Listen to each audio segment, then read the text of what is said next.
intala sikko mandoo ilmaan arsii atin arrabsite keessaa tokko kabariintuu fi booranaa ilmaan abbaa tokko isa keessaa si himaa ilmaan sikko mandoo qabsoofata duraa ka akka waaqoo guutuu diin ofirraa mure ka akka aadam saaddoo iccitii nyaate akka aliyyii cirrii muka keessatti galee diin ofirraa gate ka dura dhaabatee warra waa beenu jedhee ka dammaysee kaasee akka Huseen Bunee leenca gaara garuu diin ofirraa haru akka Huseen Suraa nama mara duraa tokkummaa barsiise amba mara duraa ilmaan sikko mandoo arraballee hin qabdu warra nu arrabse qalbiin isaa cabdu uumamni ilma namaa qulluma dhalata eega dhalate sammuudhaan barata sanbooda ufuma ka'ee tolfata gogaa uffachuu waa arrabaa miti tuugee laaffisee uffata uummanni Oromoo aadaa kenna duuka deemu waa salphinnaa miti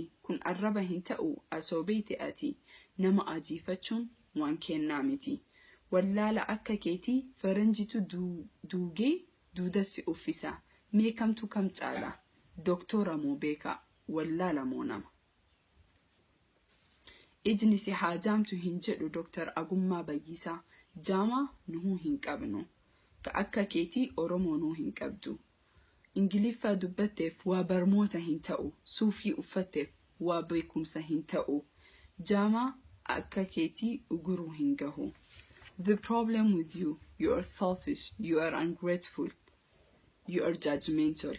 Never mind who I am I just a creature to you or a piece of crap being undermined by you? Sorry if you didn't get the opportunity for education.